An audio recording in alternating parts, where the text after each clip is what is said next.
এক ইহুদি যুবক ছাগল রাখালি করে জঙ্গলে, ওই অবস্থায় জঙ্গল থেকে একটা বাঘ বের হয়ে তার একটা ছাগল খেয়ে ফেললো। ইহুদির যুবক বলতেছে, কি ব্যাপার এ বাঘ, তুমি আমার রিজিকে হাত দিলা কেন? সাথে সাথে আল্লাহ পাক বাঘের জবান আল্লাহ খুলে দিলেন, বাঘের জবান আল্লাহ খুলে দিলেন। বলুন তো, আল্লাহ চাইলে বাঘের জবান আল্লাহ খুলে দিতে পারে কি পারে না? অবশ্যই পারেন, কারণ জবান দিছেন কে? আল্লাহ। যে আল্লাহ জবান দিছেন, যে আল্লাহ মানুষকে জবান দিছেন, এই আল্লাহ চাইলে জানোয়ারকেও দিতে পারেন। যে আল্লাহ জবান দিছেন, ওই আল্লাহ চাইলে মানুষের জবান আল্লাহ কেড়েও নিতে পারেন। এই জবানের ক্ষমতা, জবান কথা বলার শক্তি দিলেন আল্লাহ। এজন্য আল্লাহ পাক বাঘের জবানটা আল্লাহ খুলে দিলেন। বাঘ এইবার ডাক দিয়ে কয়, নারী যুবক, আমি তোমার রিজিক খাই নাই, আমি আমার রিজিক খেয়েছি। কারণ যদি এটা আমার রিজিক না থাকতো, আমার পেটে আসতো না, আমি খাইতেও পারতাম না। এই কথা বলা মাত্রই যুবক বলতেছে, কি আশ্চর্যের ব্যাপার, বাঘেও দেখি মানুষের মতো কথা কয়, এটা কেমন আশ্চর্যের ব্যাপার, কেমন আশ্চর্যের ব্যাপার। বলা মাত্র বাঘ আবার ডাক দিয়ে কয়, যুবক, বাঘে কথা বলা আশ্চর্যের বিষয় নয়। আশ্চর্যের বিষয় হলো মদিনার নবী, রহমতের নবী, দয়ার নবী, তিনি মসজিদের নববীতে সাহাবায়ে কেরামদেরকে নিয়ে দ্বীনের তালিম দেন।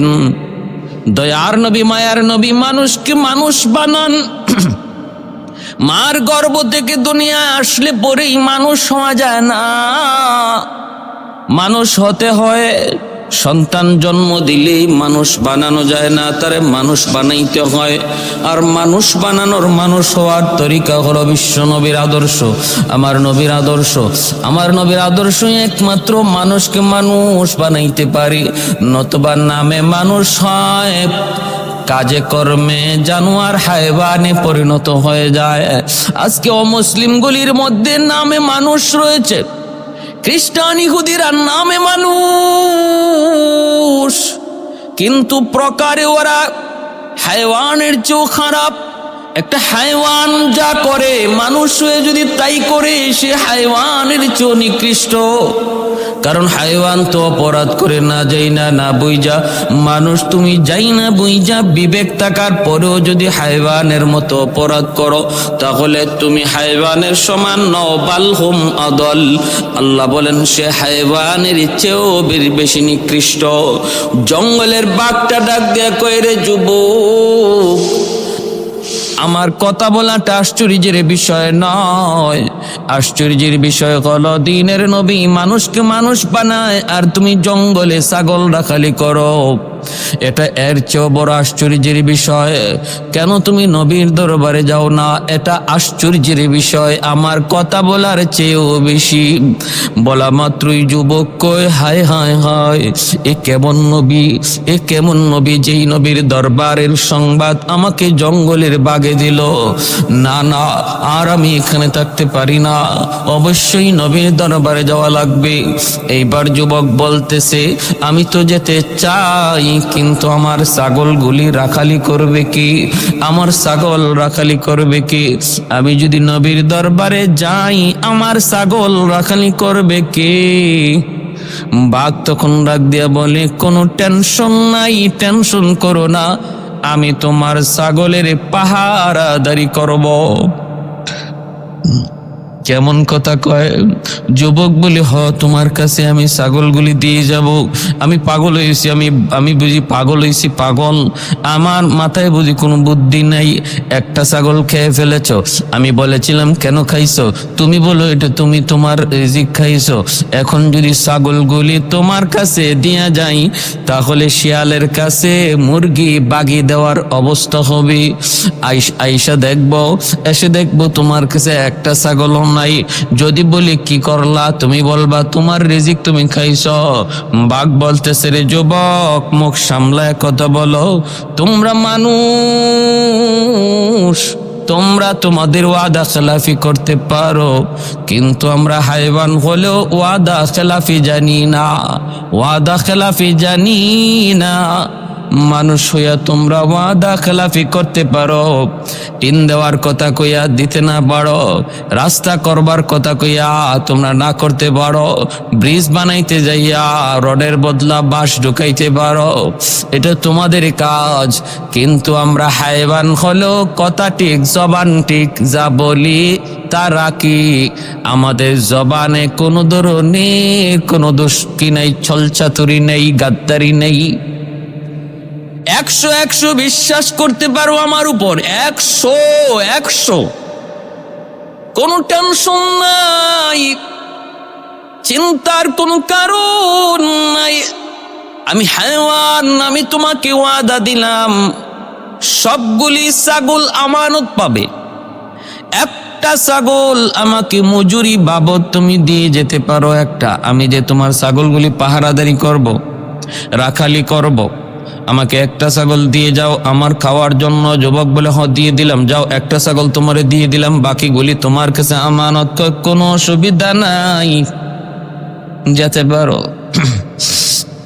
মায়েরা বন্ধুরা, এ কেমন যুগ, কেমন যুগ, কেমন সোনালী যুগ, কেমন ইনসাফের যুগ ছিল। হাইওয়ানগুলি পর্যন্ত আমার নবীর খেলাফত, আমার নবীর শাসনামলে তারা জুলুম করত না। নবীর খলিফাদের শাসনামলেও হাইওয়ানগুলি পর্যন্ত জুলুম করত না। আর আজকে মানুষের শাসনামলে দেখা যায় হাইওয়ান তো বাদ, মানুষ মানুষের উপরে যেই পরিমাণ জুলুম করে হাইওয়ানের চেয়েও বেশি, হাইওয়ানের চেয়েও বেশি। হাইওয়ান ও হাইওয়ানের উপরে তোরা জুলুম করে না। আজকের যুগে মানুষ মানুষের উপরে যেই পরিমাণ জুলুম করে। এ যুবক, খেয়াল করে শুনো রে যুবক, ওই ইহুদি যুবকটা ছাগলগুলি বাঘের কাছে আমানত দিয়া আল্লাহর নবীর দরবারে রওনা দিল। যেই মাত্র যুবক রওনা দিল মসজিদে নববীর দিকে, আল্লাহর নবীর কাছে আসবে, সাথে সাথে আল্লাহ পাক জিব্রাইলে আমিনকে পাঠায় দিলেন। জিব্রাইলে আমিন আমার নবীর কাছে আইসা হাজির হয়ে বলতেছেন, নবী গো, ওগো নবী, এই মুহূর্তে আপনার কাছে একটা যুবক আসতেছে, ইহুদি যুবক, একটা ইহুদি যুবক আসতেছে কালেমা পড়ে মুসলমান হওয়ার জন্য। নবী গো, জানেননি ওই ইহুদি যুবকটারে আপনার দরবারের খবর কোনো মানুষে দেয় নাই, কোনো জিন্নাতে দেয় নাই, না না, কোনো মানুষ তার এই খবর দেয় নাই। নবী গো, আপনার দরবারের খবর দিয়েছে তার জঙ্গলের একটি বাঘ, জঙ্গলের বাঘের কাছ থেকে আপনার দরবারের সংবাদ পেয়ে আসতেছে। অতএব আপনি তারে একটু সম্মান জানান, তারে সুস্বাগতম জানান। আল্লাহর নবী মসজিদে নববীতে সাহাবায়ে কেরামদেরকে নিয়ে দ্বীনের তালিম দিচ্ছেন। নবীর সাথে সাথে বললেন, সাহাবীরা একটু উঠো, এই মুহূর্তে আমরা মসজিদে নববী থেকে বের হব। একজন যুবক আসতেছে আমার কাছে কালেমা পড়ে মুসলমান হওয়ার জন্য। যেই যুবককে আমার দরবারের খবর কোনো মানুষে দেয় নাই, যারে আমার দরবারের খবর দিয়েছে জঙ্গলের বাঘ, আর বাঘ তারে পাঠাইছে, আর বাকি বাঘে তারে ছাগলগুলি রাখালি করতেছি। दुनिया से हर जुल्म सितम तुमने मिटाया, दुनिया से हर जुल्म सितम तुमने मिटाया, इस नाम से काबा को पाकीज़ा बनाया, इस नाम से काबा को पाकीज़ा बनाया। दर पेशानी ने तरीक़तों को दरिया कर दिया, दिल को रोशन कर दिया, आंखों को बीना कर दिया, दिल को रोशन कर दिया, आंखों को बीना कर दिया। আল্লাহর নবী মসজিদে নববী থেকে বের হলেন রে যুবক। মদিনার সাহাবায়ে কেরাম দুই সারিতে লাইন ধরে দাঁড়ালো। মায়ার নবী মাঝখানে তাকায় রইছেন। ওই যুবকের দিকে যেই যুবক আসতেছে মসজিদে নববীর কাছাকাছি আসা মাত্র যুবক তাকায় দেখলো ঘটনা কি। আমি আসার আগে আমার আসার খবর নবীর দরবার কেমন করে পৌঁছলো। সাহাবায়ে কেরামদেরকে দুই সারিতে লাইন ধরে দাঁড় করিয়ে মায়ার নবী মাঝখানে তিনি দাঁড়ায় অপেক্ষা করছেন। যুবক কাছে আসলো, আল্লাহর নবী আগায় গেলেন, বুকে জড়ায় নিলেন, মুচকে হাসি দিয়া মায়ার নবী বুকে জড়ায় নিলেন। যুবক চোখ দিয়ে পানি জড়ে আর কান্দে আর কই, নবী গো, ওগো নবীজি, আমি আসার আগে আমার খবর আপনার কাছে কেমনে পৌঁছলো? আল্লাহর নবী বলতেছেন, যুবক, তোমাকে নবীর দরবারের খবর কোনো মানুষে দেয় নাই, দিয়েছে জঙ্গলের বাঘ। বাকি ছাগলগুলি রাখালিও করতেছে ওই জঙ্গলের বাঘটা। এই খবর তুমি আসার আগে আমাকে দিয়েছেন আমার মালিক, পাঠিয়ে দিয়েছেন জিব্রাইলে আমিন। ওই যুবক তখন সাথে সাথে আমার নবীর কদম জড়ায় দইরা চোখের পানি জড়ায়, গো নবী গো, আমি আর দেরি করতে চাই না গো নবী, এই মুহূর্তে আমাকে কালেমা পড়ায় মুসলমান বানায়া দিন। ভাইরা আমার, এর জন্য বলছিলাম জঙ্গলের বাঘে আমার নবীরে চিনলো, কিন্তু নবীর চাচা হইয়া আবু জাহেল নবীকে চিনলো না, এমনকি হত্যা করার ষড়যন্ত্র করে। কত বড় মাস্টার প্ল্যান গর্ত বানায় রাখলো। আর আমার নবীর আদর্শের উত্তম একটা দিক হলো অসুস্থ মানুষের সেবা করা। ওই অসুস্থ মানুষের ভান ধরে বিছানায় পড়ে আবু জাহেল নবীকে ডাক দিল। আল্লাহর নবীও নেক নিয়ত, সাদা দিল, আমার নবীর দিলের মধ্যে কোনো ছলচাতুরি নেই।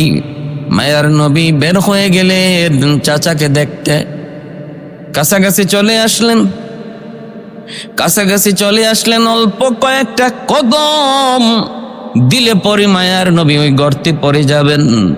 ওই অবস্থায় আল্লাহ পাক জিব্রাইল আমিনকে বলেন, জিব্রিল তাড়াতাড়ি যাও, আমার বন্ধু তো বোঝে না রে, আমার বন্ধু তো বোঝার কথাও না, আমার বন্ধু তো জানে না, আমার বন্ধু তো জানার কথাও না, আমি আল্লাহ না জানাইলে বন্ধু কেমন করে জানবে?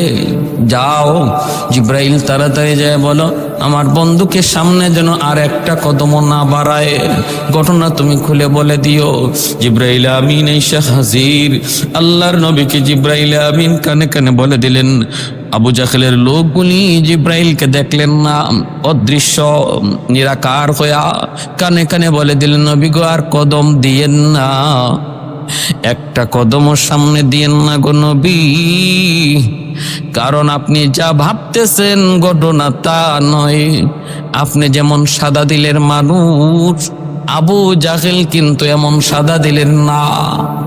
তার ভিতরে রয়েছে নেফাক, তার ভিতরে রয়েছে কালিমা, তার ভিতরে রয়েছে নাপাক, আর আপনার ভিতর হলো পাক। এজন্য আল্লাহর সাহায্য আপনার সাথে। যাদের দিল পাক এদের পক্ষে আল্লাহর সাহায্য, আর যাদের দিল না পাক এদের সাথে আছে শয়তান। যাদের দিল পাক এদের সাথে আছেন আমার আল্লাহ। কে? আল্লাহ। জিব্রাইলে আমিন বলেন, নবী গো আর কদম দিয়েন না, কারণ আবু জাহেল অসুস্থ নয়, বিছানায় পড়ে অসুস্থ মানুষের ভান ধরছে আর গর্ত বানায় রাখছে। উদ্দেশ্য হলো আপনি বুঝবেন না এখানে যে গর্ত, পা দেওয়া মাত্রই নিচে চলে যাবেন। আবু জাহেল লোকজন নিয়ে আপনাকে মাটি দিয়ে চাপা দিয়ে দিবে। এই হলো ওর ষড়যন্ত্র, অতএব আপনি সামনে যায়েন না, রিটার্ন আপনি ব্যাক করেন, এখান থেকে আপনি আবার চলে যান। আল্লাহর নবী কথা জানা মাত্রই সাথে সাথে নবী কদম জায়গায় জমায়ে দিলেন, আর সামনে বাড়লেন না। নবী এখান থেকেই তিনি কদম সরে রওনা দিলেন, চলে যাচ্ছেন। আল্লাহর নবী জানাইলেন কে? বলে আল্লাহ। নবী চলে যাচ্ছেন। আবু জাহেলের লোকগুলি কয়, মুহাম্মদ কি ব্যাপার, আপনি কি যাবেন না? নবী কয়, না আমি যাব না, আমার একটা প্রয়োজন আছে, আমার একটা প্রয়োজন রয়ে গেছে, আমার একটা দরকার রয়ে গেছে, আমি পরে আসতেছি, যাও। এই কথা বললাম, আর নবী কদম এখান থেকে থেকে পিছনের দিকে ব্যাক করে চলে আসলেন। লোকগুলা এবার আবু জাহেলের কাছে গেল, কপাল থাবড়াইতে থাবড়াইতে কপালের মধ্যে থাপড়ায় আর বলতেছে, হায় হায়, আর যদি আর কয়েকটা কদম দিত তাহলেই তো মুহাম্মদ গর্তে পড়ে যেত।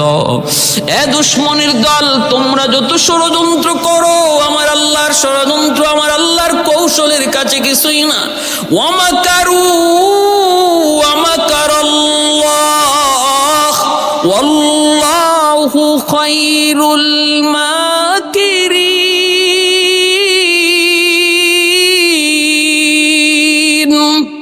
ওরা ষড়যন্ত্র করে আর আল্লাহ কৌশল করেন। ওদের ষড়যন্ত্র আমার আল্লাহর কৌশলের সামনে দুলিশাত। এত কষ্ট করে যে গর্ত বানাইলো, মুহূর্তের ভিতরে আল্লাহ ধ্বংস করে দিলেন, নস্যাৎ করে দিলেন। আল্লাহ জিব্রাইলকে পাঠায় নবীকে এখান থেকে পাঠায় দিছেন। কয় আগেই তো জিব্রাইলকে পাঠায় আল্লাহ পাক রব্বুল আলামিন, তিনি তো আগেই ঘর থেকে বের করাইতে নিষেধ করতে পারতেন, কিন্তু না, বের করাইয়া কাছাকাছি আনাইয়া ওদের আফসোস বাড়াইয়া হাই রে হায়, আর যদি 2 কদম দিত তাহলেই তো গেল। ওদের মনের ভিতরে আফসোস আকাঙ্ক্ষা বাড়াইয়া, যন্ত্রণা বাড়াইয়া আল্লাহ পাক ওদের সমস্ত ষড়যন্ত্র নস্যাৎ করলেন। নবী রিটার্ন চলে গেলেন। এইদিকে আবু জাহেলের লোক বলি আবু জাহেলের দরবারে দৌড়ে হাজির হয়ে বলতেছি, জাহাপনা নেতাজি, আর ঘুমায় থাকার লাগবে না, এবার বিছানা থেকে উঠে যাও। কয় কেন, কি হয়েছে? কয় তোমার ভাতিজা আসে নাই। কস কি তোরা? বলে হ, আসছিল ভালোই, কিন্তু গর্তের কাছাকাছি আসার পর কে যেন তারে কি বলল, আমরা তো কিছুই দেখলাম না, কিন্তু গর্তের কাছাকাছি আসা মাত্রই আর 2-4 কদম দিলেই হয়তো গর্তে পড়তো। ওই মুহূর্তে দাঁড়িয়ে গেল, আবার পিছন দিকে রওনা দিল। আমরা বললাম যাবা না? কয় না, যাব না। আবু জাহেল কয়, কস কি তোরা? লাভ দিয়া বিছানা দিকে উঠছে। কই রে আমার ভাতিজা, কই রে আমার ভাতিজা? এই বইলা আবু জাহেল দৌড় দেয়। নিজের খবর নাই, গর্ত যে বানায় রাখছে। আল্লাহ তার মাথা দেখে ওই সময় গর্তের কথা ভুলাইয়া দিছেন। আল্লাহর সাথে ষড়যন্ত্র করো, আল্লাহর মোকাবেলা করো, আল্লাহ কেমন ধরাটা ধরে। আল্লাহ যখন ধরে দিশাও পায় না, কেমনে আল্লাহ কখন কি ভুলাইয়া দেয় তাও জানে না। মুসা নবী ফেরাউনের দরবারে, ফেরাউন কয় তোমার আল্লাহরে কও, তোমার আল্লাহ যা পারে আমিও তা পারি। মুসা নবী কয় আল্লাহ, আমার আল্লাহ একজন হায়াত দে, মৌত দে। ফেরাউন কয় আমিও হায়াত দিই, মৌত দিই। বলে কেমনে? জেল থেকে 2 জন মানুষ আইনা একজনকে মারলো আর একজনকে জিন্দা ছাইরে দিল। কয় দেখো, একজন রে হায়াত দিছে আর একজন রে মৌত দিছি। মুসা নবী কয় ওরে হারামি করছে কি? হারামি। এইবার ফেরাউন কি মুসা নবী বলতেছে, ঠিক আছে আমার আল্লাহ সূর্য পূর্ব দিকে উঠায়, পশ্চিম দিকে অস্ত নেয়, তুমি পারলে সূর্যকে পূর্ব থেকে নয় পশ্চিম থেকে উঠাও, পূর্ব দিকে অস্ত নেওয়াও। ফেরাউন কথা শোনা মাত্রই ফাবুহিতাল্লাযী কাফার, নির্বাক হয়ে গেল, জবাব বন্ধ। আল্লাহ তার মাথা থেকে ওই সময় কথা বলাইয়া দিচ্ছেন। কোন কথা? সে যদি বলতো যে না, সূর্য তো পূর্ব দিক থেকে আমি উঠাই, পশ্চিম দিকে অস্ত নেওয়াই, সূর্য পূর্ব দিক থেকে আমি উঠাই, আল্লাহকে বলো সূর্যকে পশ্চিম দিক থেকে উঠাই, তো এই কথাটা বলতে পারতো, বইলা সে একটু প্যাঁচ লাগাই দিতে পারতো, কিন্তু মাথা থেকে বুদ্ধি সরাই নিছে কে? আল্লাহ। এজন্য আল্লাহ কখন কার মাথা থেকে বুদ্ধির বাহাদুরি করে কোনো লাভ নাই। আমার বুদ্ধি খুব বেশি, আমার ব্রেন খুব বেশি, আমি খুব চৌকান্ন, আমার কোনো ক্ষতি কেউ করতে পারবে না, আমার কোনো ক্ষতি হতেও পারে না, আমার কোনো লস হইতে পারে না, এমন বাহাদুরি করা ঠিক না। তুমি যত বড় জ্ঞানী হও, যত বড় চৌকান্ন হও, আল্লাহ যখন চাইব তোমার ধরত, আল্লাহ যখন লিখে রাখবো তোমার তকদিরে কোনো ক্ষতি, তখন দেখবা তোমার বুদ্ধি বিবেক ওই জায়গায় কোনো কাজ করে না। পরে তুমি আফসোস করবা, হায় আমি এত বুদ্ধিমান হওয়া সত্যি কথাটা বুঝলাম না কেন, এই ইশারাটা বুঝলাম না কেন। এজন্য বাহাদুরি করে লাভ নাই রে আল্লাহর গোলাম, কোনো কিছুর বাহাদুরি করে কোনো লাভ নাই, বাহাদুরি করা যায় না, কারণ সবকিছু দেওয়া আমার আল্লাহর। ওই বুদ্ধি বিবেক বিবেচনা যুক্তি তর্ক সবকিছু আল্লাহ পাক তোমার ব্রেইনে দিয়েছেন। যখন তিনি চাইবেন এটারে কাজে লাগাইবেন, যখন তিনি চাইবেন তোমার এই শক্তিটারে আল্লাহ অকেজু করে দিবেন, অকেজু। ভাইরা বন্ধুদের জন্য বলতেছিলাম, একটু খেয়াল করে শুনুন, মনোযোগ দিয়ে শুনুন। আবু জাহেল কয়, কই রে আমার ভাতিজা, কই গেলা? কই লাভ দিয়া আবু জাহেল বিছানা থেকে উঠছে, দৌড় দিছে। দৌড় দিয়া নিজেরই খবর নাই, নিজের মাথায় তখন এই চিন্তাটা নাই, আমি তো দরজার সামনে গর্ত বানিয়ে রাখছি। দৌড়টা দিয়াই নিজের গর্তে ধপাস দিয়া পড়ল, নিজের গর্তেই নিজে পড়ল। এইবার আবু জাহেল নিজের গর্তে নিজে পইরা কয়, হায় হায় আমি এটা কি করলাম, আমি এটা কি করলাম, আমি এটা কি করলাম, আমি গর্ত বানাইলাম অথচ আমি খবর রাখলাম না। এ আবুল আমারে উঠা, লোকজন ধরে উঠাইতে গেছে গর্তের ভিতর থেকে। ওই মুহূর্তে আল্লাহ পাক রব্বুল আলামিন গর্তকে বলতেছেন, রে গর্ত, তোর ভিতরে কে আইছে তুই জানোস নি? বলে কি কয় আবু জাহেল, এ আমার নবীর দুশ্মন, আমি আল্লাহর দুশ্মন, সাবধান, ওরে আরো নিচে নিয়ে যা, আরো নিচে নিয়ে যা। গর্ত আরো নিচে যাইতে লাগলো, আরো নিচে যাইতে লাগলো। আবু জাহেলও নিচে যায়, আবু জাহেলও নিচে যায়। বাইরা বন্ধুরা, ওই অবস্থা আল্লাহর নবী, রহমতের নবী, মায়ার নবী, দয়ার নবী, তিনি তো তার বাড়িতে ফিরে আসলেন, কিন্তু গর্ত আবু জাহেল রে ভালো করে চিনছে সে যে আল্লাহ আল্লাহ রসুলের দুশ্মন। গর্ত যদ্দুর আবু জাহেল বানাইছিল আরো ডাবল গর্ত হয়ে গেল। লোকজন হাত বাড়ায়, লাগাল পায় না। আবু জাহেল কয়, রশি ফালা, রশি ফালায়, রশি তো লাগাল পায় না। মই ফালায়, মইও লাগাল পায় না।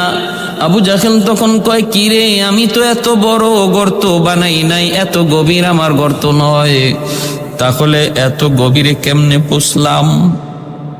ওরা উপর থেকে কয়, নেতা, আমাদের কাছে সব, আমাদের কাছে যত আসবাব ছিল তোমাকে তোলার সব শেষ, এখন আমরা বুঝি না কেমনে তোমারে তুলবো। আবু জাহেল নিচ থেকে কয়, আমি বুঝে ফেলেছি গন্ডগোল কোন জায়গায়। সমস্যা হলো আমার আসমানে চিকিৎসা চলছে, জমিনে আগুন লাগছে শেরপুর, পানি দেওয়া হয় ফরিদপুর। এই আগুন জীবনে কোনোদিন নিভবে না। আগুন যদি নিভাইতে হয় শেরপুরের আগুনে পানি দাও, চিকিৎসা যদি করতে হয় আসমানে চিকিৎসা করাও। আমার গন্ডগোল কোথায় আমি বুঝে ফেলেছি। আমার বাতিজা মুহাম্মদের কাছে তোমরা তাড়াতাড়ি করে যাও রে। আমার বাতিজা মুহাম্মদ না আসা পর্যন্ত আমাকে কেউ গর্ত থেকে তুলতে পারবে না।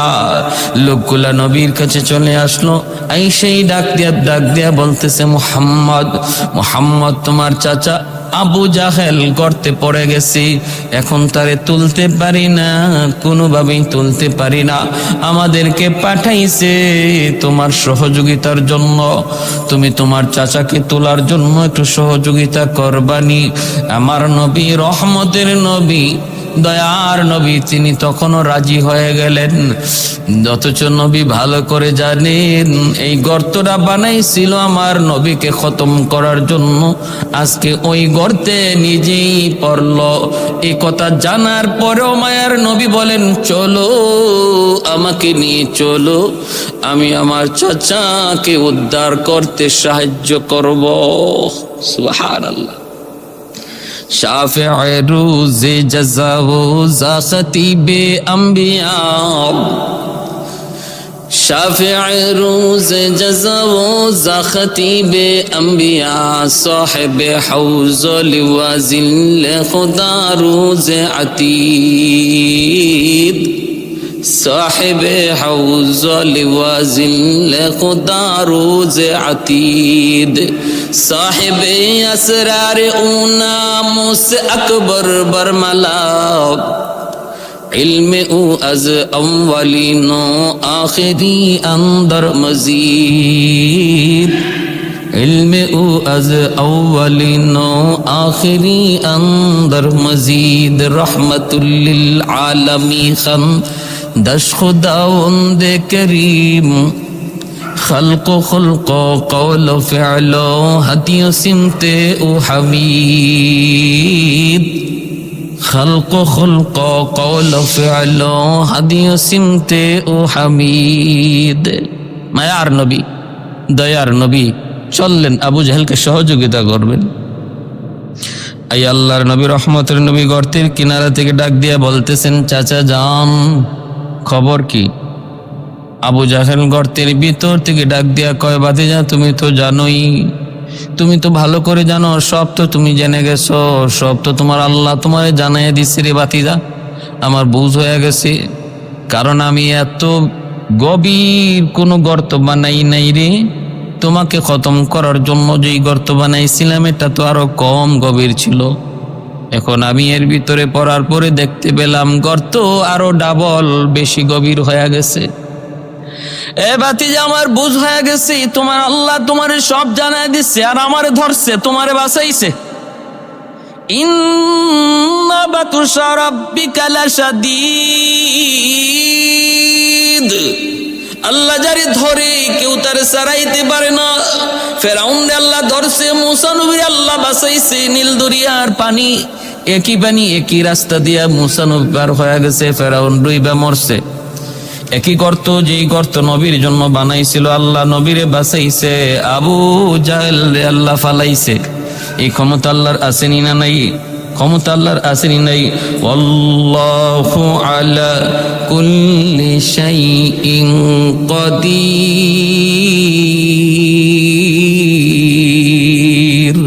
আল্লাহ পাক সব কিছুর উপরে ক্ষমতাবান।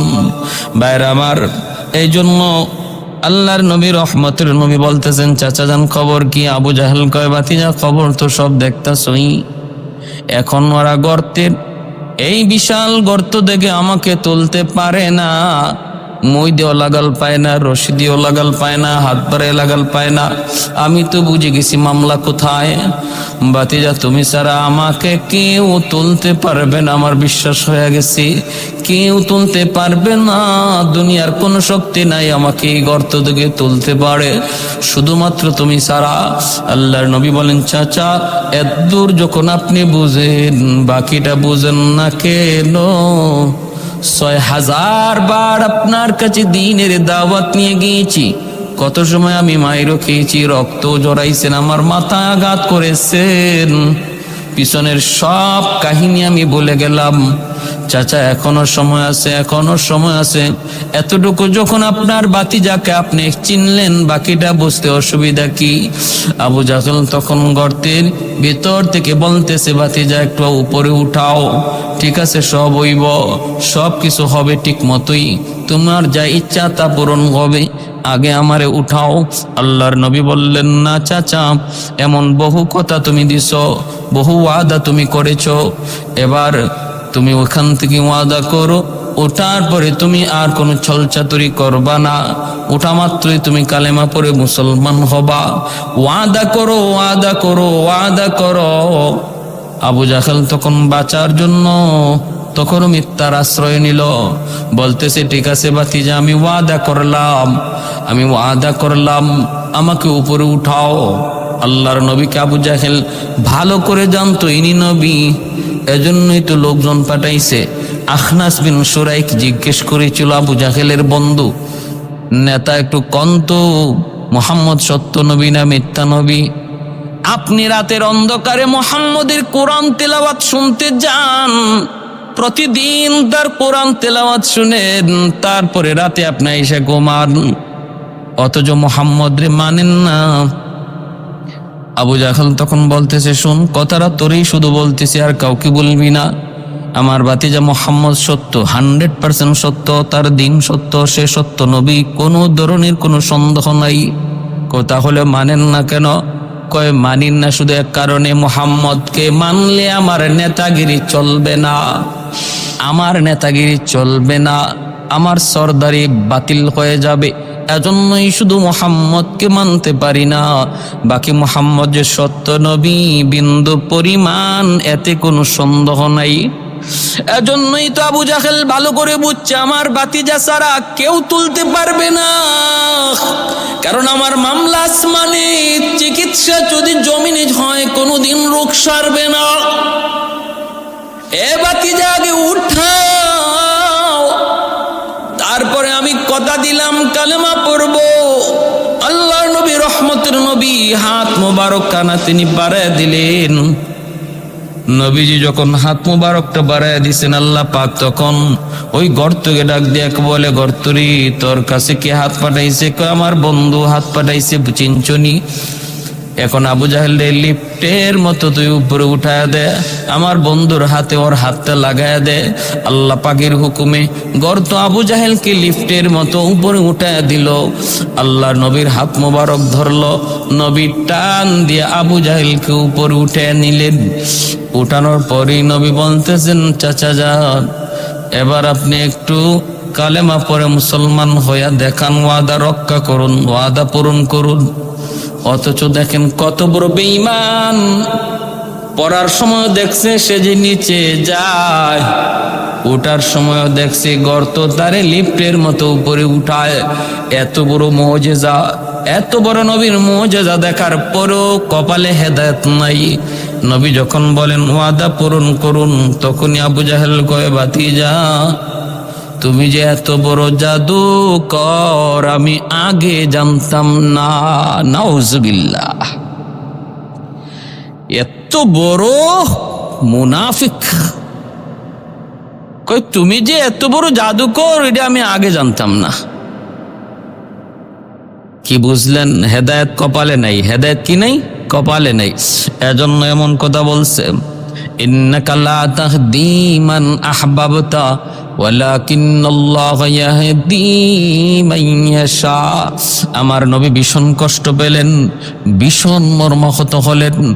এইবার আল্লাহর নবী চলে আসলেন বাড়িতে, মনে কষ্ট নিয়ে। নবীর মন অনেক বেজার। আম্মাদান খাদিজাতুল কুবরা রাদিয়াল্লাহু তাআলা আনহা নবীর চোখের পানি মুছেন, সান্ত্বনা দিন, আর বলতেছেন, না গো নবী, আপনি টেনশন করবেন না, এই দিন নয়, আরো দিন সামনে আছে। আল্লাহ একদিন আমাদের সুখের দিন রাখবে। আবু জাহেলের প্রয়োজন নাই, আল্লাহ তার কপালে হেদায়েত রাখে নাই। হেদায়েতের মালিক আপনি নন, আমি নই, কেউ নই। হেদায়েতের মালিক তো আল্লাহ। আমি আপনি শুধু চেষ্টা করে যাব, আমি আপনি শুধু বুঝায় যাব।